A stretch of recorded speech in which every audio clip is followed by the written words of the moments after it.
Hi friends, ಎಲ್ಲರೂ ಹೇಗಿದ್ದೀರಾ? ಎಲ್ಲರೂ ಚೆನ್ನಾಗಿದ್ದೀರಾ ಅಂದ್ಕೊಂಡಿದ್ದೀನಿ. ನಾನು ಕೂಡ ತುಂಬಾ ಚೆನ್ನಾಗಿದ್ದೀನಿ. ಇವತ್ತಿನ ವಿಡಿಯೋದಲ್ಲಿ ತಾಯಿಯ ಎದೆ ಹಾಲನ್ನು ಹೆಚ್ಚಿಸುವಂತಹ ಆಹಾರಗಳ ಬಗ್ಗೆ ತಿಳ್ಕೊಳ್ಳೋಣ. ತಾಯಿಯ ಎದೆ ಹಾಲನ್ನು ಹೆಚ್ಚಿಸಲು ಬೆಳ್ಳುಳ್ಳಿ ಒಂದು ಮುಖ್ಯವಾದ ಅಂಶವಾಗಿದೆ. ಇದನ್ನು ನಾನಾ ರೀತಿಯಲ್ಲಿ ಬಳಸ್ಬೋದು. ಇದನ್ನು ಚಟ್ನಿ ರೂಪದಲ್ಲಿ, ಅವು ಬೆಳ್ಳುಳ್ಳಿ ಬಜ್ಜಿ ಅಂತ ಮಾಡ್ತಾರೆ, ಆ ರೂಪದಲ್ಲಾದರೂ, ಹಾಗೆಯೇ ಇದನ್ನು ಹುರ್ಕೊಂಡು ತಿನ್ನೋದ್ರಿಂದನೂ ಕೂಡ ತಾಯಂದಿರಿಗೆ ಎದೆ ಹಾಲು ಜಾಸ್ತಿ ಆಗುತ್ತೆ ಅಂತಲೇ ಹೇಳ್ಬೋದು. ಶುಂಠಿಯನ್ನು ಹೆಚ್ಚಾಗಿ ಅಡುಗೆಯಲ್ಲಿ ಬಳಸುವುದರಿಂದ ಕೂಡ ಬ್ರೆಸ್ಟ್ ಮಿಲ್ಕ್ ಇನ್ಕ್ರೀಸ್ ಆಗುತ್ತೆ. ಎದೆ ಹಾಲು ಹೆಚ್ಚಿಸಲು ಮೆಂತ್ಯ ಕಾಳು ಪ್ರಮುಖ ಪಾತ್ರ ವಹಿಸುತ್ತೆ. ಮೆಂತ್ಯನ ಪೌಡರ್ ಮಾಡಿ ಊಟದಲ್ಲಿ ಬಳಸುವುದರಿಂದ ಕೂಡ ಎದೆ ಹಾಲು ಜಾಸ್ತಿ ಆಗುತ್ತೆ. ಹಾಗೆಯೇ ಮೆಂತ್ಯವನ್ನು ರಾತ್ರಿ 1 ರಿಂದ 2 ಸ್ಪೂನ್ ಅಷ್ಟು ನೆನೆಸಿಟ್ಟು ಬೆಳಗ್ಗೆ ಎದ್ದು ಆ ನೀರನ್ನು ಕುದಿಸಿ ಸೇವಿಸೋದ್ರಿಂದನೂ ಕೂಡ ಬ್ರೆಸ್ಟ್ ಮಿಲ್ಕ್ ಇನ್ಕ್ರೀಸ್ ಆಗುತ್ತೆ ಅಂತಲೇ ಹೇಳ್ಬೋದು. ಹಾಗೆಯೇ ಮೆಂತ್ಯದ ಮುದ್ದೆ ಅಂತ ಮಾಡ್ತಾರೆ, ಮೆಂತ್ಯದ ಮುದ್ದೆನ ಸೇವಿಸೋದ್ರಿಂದನೂ ಕೂಡ ಬ್ರೆಸ್ಟ್ ಮಿಲ್ಕ್ ಇನ್ಕ್ರೀಸ್ ಆಗುತ್ತೆ. ಈ ಮುದ್ದೆಯನ್ನು ಶುದ್ಧ ಹಸುವಿನ ತುಪ್ಪದ ಜೊತೆ ಸೇವಿಸೋದ್ರಿಂದ ತುಂಬಾ ಒಳ್ಳೆಯದು ಅಂತಲೇ ಹೇಳ್ಬೋದು. ತುಪ್ಪನೂ ಕೂಡ ಬ್ರೆಸ್ಟ್ ಮಿಲ್ಕ್ ಇನ್ಕ್ರೀಸ್ ಮಾಡೋಕ್ಕೆ ಒಂದು ಒಳ್ಳೆ ರೆಮಿಡಿ ಅಂತಲೇ ಹೇಳ್ಬೋದು. ಮೆಂತ್ಯದ ಕಾಳುಗಳನ್ನು ಕುದಿಸಿ ಟೀ ರೂಪದಲ್ಲೂ ಸೇವಿಸ್ಬೋದು. ಮೆಂತ್ಯವನ್ನು ಸೇವಿಸೋದ್ರಿಂದ ಬೋನ್ ಸ್ಟ್ರೆಂತ್ ಚೆನ್ನಾಗಾಗುತ್ತೆ ಅಂತಲೇ ಹೇಳ್ಬೋದು ಫ್ರೆಂಡ್ಸ್. ಮೆಂತ್ಯ ಕಹಿ ಅಂತ ಹೇಳಿ ಮೆಂತ್ಯವನ್ನು ಸ್ಕಿಪ್ ಮಾಡಿರುವಂತಹ ಅಮ್ಮಂದಿರು ಮೆಂತ್ಯದ ಸೊಪ್ಪನ್ನು ಧಾರಾಳವಾಗಿ ತಗೋಬಹುದು. ಹಾಗೆಯೇ ಇದನ್ನು ಸೊಪ್ಪಿನ ರೂಪದಲ್ಲೂ ಕೂಡ ತಗೋಬಹುದು. ಮೆಂತ್ಯದ ಸೊಪ್ಪನ್ನು ಬಳಸಿ ಪಲ್ಯ ಅಥವಾ ಸಾಂಬಾರ್ ರೂಪದಲ್ಲಿ ತಗೋಬಹುದು. ಇದರಲ್ಲಿ ಕ್ಯಾಲ್ಸಿಯಂ ಹೆಚ್ಚಾಗಿರುವುದರಿಂದ ಮೂಳೆಗಳಿಗೆ ಬಲ ನೀಡುವುದಲ್ಲದೆ ಸುಸ್ತು ಮತ್ತು ನಿಶಕ್ತಿ ಕೂಡ ಕಡಿಮೆ ಮಾಡುತ್ತೆ. ಸಬ್ಬಸಿಗೆ ಸೊಪ್ಪು, ಇದನ್ನ ತಬ್ಬಸಿಗೆ ಸೊಪ್ಪು, ಸಬ್ಬಸಿಗೆ ಸೊಪ್ಪು ಅಂತೆಲ್ಲ ಕರೀತಾರೆ. ಇದು ಎದೆ ಹಾಲು ಹೆಚ್ಚಿಸಕ್ಕೆ ತುಂಬಾ ಮೇನ್ ಇಂಗ್ರೀಡಿಯೆಂಟ್ ಅಂತಾನೆ ಹೇಳ್ಬೋದು. ಇದನ್ನು ಹಲವು ಮಕ್ಕಳ ಬಳ್ಳಿ ಅಂತಾನೂ ಕೂಡ ಕರೀತಾರೆ. ಇದರಿಂದ ಸಾಂಬಾರಾಗಿ ಪಲ್ಯ ಮಾಡ್ಕೊಂಡು ತಿನ್ನೋದ್ರಿಂದನೂ ಕೂಡ ತಾಯಂದಿರಿಗೆ ಎದೆ ಹಾಲು ಜಾಸ್ತಿ ಆಗುತ್ತೆ ಅಂತಾನೆ ಹೇಳ್ಬೋದು.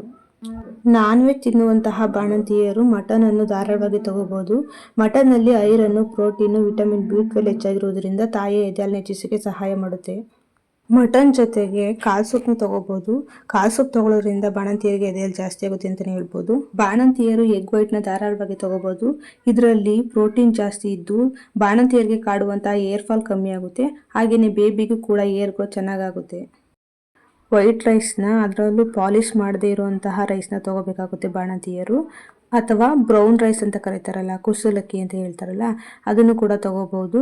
ಇದನ್ನು ಚೆನ್ನಾಗಿ ಕುಕ್ಕರ್ನಲ್ಲಿ ಕೂಗಿಸ್ತೇನೆ ತಪ್ಪಲಿನಲ್ಲಿ ಬೇಯಿಸಿ ಅದರಿಂದ ಗಂಜಿ ತೆಗೆದು ಮಾಡೋದ್ರಿಂದ ಬಾಣಂತಿಯರಿಗೆ ತುಂಬ ಒಳ್ಳೆಯದು ಅಂತಲೇ ಹೇಳ್ಬೋದು. ರೈಸ್ ಜೊತೆಗೆ ಸೀಗಡಿ ತಿನ್ನುವಂಥವ್ರು ಸೀಗಡಿ ಪುಡಿನ ಮಾಡ್ಕೊಂಡು ಸೇರಿಸ್ಕೊಂಡು ತಿನ್ನೋದ್ರಿಂದ ಕೂಡ ಎದೆ ಹಾಲು ಇನ್ಸ್ಟೆಂಟಾಗಿ ಇನ್ಕ್ರೀಸ್ ಆಗುತ್ತೆ ಅಂತಲೇ ಹೇಳ್ಬೋದು. ಹಾಗೆಯೇ ಅನ್ನದ ಜೊತೆಗೆ ಮೆಣಸಿನ ಪುಡಿ ಮತ್ತು ತುಪ್ಪವನ್ನು ಹಾಕೊಂಡು ತಿನ್ನೋದ್ರಿಂದ ಟೇಸ್ಟ್ ವೈಸ್ ಕೂಡ ತುಂಬಾ ಚೆನ್ನಾಗಿರುತ್ತೆ.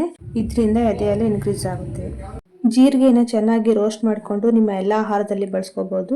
ಜೀರಿಗೆ ಕಷಾಯನ ಕುಡಿಯೋದ್ರಿಂದ ಕೂಡ ಎದೆ ಹಾಲು ಇನ್ಕ್ರೀಸ್ ಆಗುತ್ತೆ. ಇದರಲ್ಲಿ ಕ್ಯಾಲ್ಸಿಯಂ ಜಾಸ್ತಿ ಇರೋದ್ರಿಂದ ಬ್ರೆಸ್ಟ್ ಮಿಲ್ಕ್ ಚೆನ್ನಾಗಿ ಪ್ರೊಡ್ಯೂಸ್ ಆಗುತ್ತೆ ಅಂತಲೇ ಹೇಳ್ಬೋದು. ಹಣ್ಣಿನಲ್ಲಿ ಪಪ್ಪಾಯ ತಿನ್ನೋದ್ರಿಂದ ಮಿಲ್ಕ್ ಚೆನ್ನಾಗಿ ಪ್ರೊಡ್ಯೂಸ್ ಆಗುತ್ತೆ. ಹಾಗೆಯೇ ಕರ್ಬೂಜ ಹಣ್ಣಿನ ಜ್ಯೂಸ್ ಕೂಡ ತಗೋಬಹುದು. ಇದರಿಂದನೂ ಕೂಡ ಬ್ರೆಸ್ಟ್ ಮಿಲ್ಕ್ ಜಾಸ್ತಿ ಆಗುತ್ತೆ. ಇನ್ನು ಬಾಣಂತಿಯರು ದಿನದಲ್ಲಿ 2 ಲೋಟ ಹಾಲನ್ನು ಆರಾಮಾಗಿ ತಗೋಬಹುದು. ಇದರಲ್ಲಿ ಕ್ಯಾಲ್ಸಿಯಂ ಅಧಿಕವಾಗಿರೋದ್ರಿಂದ ಬ್ರೆಸ್ಟ್ ಮಿಲ್ಕ್ ಇನ್ಕ್ರೀಸ್ ಮಾಡೋಕ್ಕೆ ಹೆಲ್ಪ್ ಮಾಡುತ್ತೆ. ಹಾಗೆಯೇ ರಸ್ಕನ್ನು ತಿನ್ನೋದ್ರಿಂದನೂ ಕೂಡ ಬ್ರೆಸ್ಟ್ ಮಿಲ್ಕ್ ಇನ್ಕ್ರೀಸ್ ಆಗುತ್ತೆ ಅಂತಲೇ ಹೇಳ್ಬೋದು. ಬಾಣಂತಿಯರು ದಿನಕ್ಕೆ 1 ಬಾರಿಯಾದರೂ ಊಟದ ನಂತರ ವೀಳ್ಯದೆಲೆಯನ್ನು ತಿನ್ನೋದ್ರಿಂದ ಜೀರ್ಣಕ್ರಿಯೆ ಚೆನ್ನಾಗಿ ಆಗುತ್ತೆ. ಹಾಗೆಯೇ ಇನ್ಫೆಕ್ಷನ್ ಕೂಡ ಕಮ್ಮಿ ಆಗುತ್ತೆ. ವೀಳ್ಯದೆಲೆಯನ್ನು ಚೆನ್ನಾಗಿ ತಿನ್ನೋದ್ರಿಂದ ಬ್ಲಡ್ ಕೂಡ ಇನ್ಕ್ರೀಸ್ ಆಗುತ್ತೆ. ಬಾಣಂತಿಯರು ನೀರನ್ನು ಚೆನ್ನಾಗಿ ತಗೋಬೇಕಾಗುತ್ತೆ. ನೀರನ್ನು ತಗೊಳ್ಳೋದ್ರಿಂದ ತಾಯಿಯ ಎದೆ ಹಾಲು ನೀರಾಗುತ್ತೆ ಅಂತ ಹೇಳ್ತಾರೆ, ಆದರೆ ಇದು ಸುಳ್ಳು. ತಾಯಿಯ ಎದೆ ಹಾಲಿನಲ್ಲಿ 60 to 88% ನೀರಿನಿಂದನೇ ಕೂಡಿದೆ. ನೀರನ್ನು ಕಡಿಮೆ ತಗೊಳ್ಳೋದ್ರಿಂದ ಬಾಡಿ ಡಿಹೈಡ್ರೇಟ್ ಆಗುತ್ತೆ.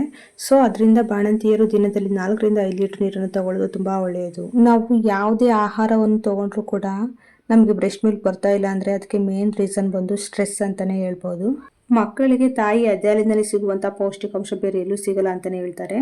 ಹಾಗೆಯೇ ಮಕ್ಕಳಿಗೆ ಕನಿಷ್ಠ 6 ತಿಂಗಳು ತಾಯಿ ಎದೆ ಹಾಲನ್ನು ಬಿಟ್ಟು ಬೇರೆ ಯಾವುದೇ ರೀತಿಯಾದಂಥ ಫುಡ್ಡನ್ನು ಕೊಡಬಾರ್ದು. ನಮ್ಮ ಮೈಂಡು ಸ್ಟ್ರೆಸ್ಸಿಂದ ಕೂಡಿದ್ರೆ ನಮ್ಮ ಬಾಡಿ ಕೂಡ ಹಾಲನ್ನು ಉತ್ಪಾದಿಸಿಗೆ ರೆಸ್ಪಾಂಡ್ ಮಾಡಲ್ಲ ಅಂತಲೇ ಹೇಳ್ತಾರೆ. ತಾಯಿಯಂದಿರು ಯಾವುದೇ ರೀತಿಯ ಒತ್ತಡಕ್ಕೆ ಒಳಗಾಗ್ದೇನೆ ಸ್ಟ್ರೆಸ್ ಫ್ರೀ ಮೈಂಡ್ನ ಇಟ್ಕೊಳ್ಳೋದ್ರಿಂದನೂ ಕೂಡ ಎದೆ ಹಾಲು ಚೆನ್ನಾಗಿ ಆಗುತ್ತೆ ಅಂತಲೇ ಹೇಳ್ಬೋದು ಫ್ರೆಂಡ್ಸ್. ಈ ವಿಡಿಯೋ ಇಷ್ಟ ಆದರೆ ಪ್ಲೀಸ್ ಒಂದು ಲೈಕ್ ಮಾಡಿ, ಶೇರ್ ಮಾಡಿ, ಹಾಗೆ ಕಮೆಂಟ್ ಮಾಡಿ. ಯಾರೆಲ್ಲ ನನ್ನ ಚಾನಲ್ನ ಫಸ್ಟ್ ಟೈಮ್ ನೋಡ್ತಿದ್ದೀರಾ ಪ್ಲೀಸ್ ಸಬ್ಸ್ಕ್ರೈಬ್ ಮಾಡ್ಕೊಂಡು ನೋಡಿ. Thank you all.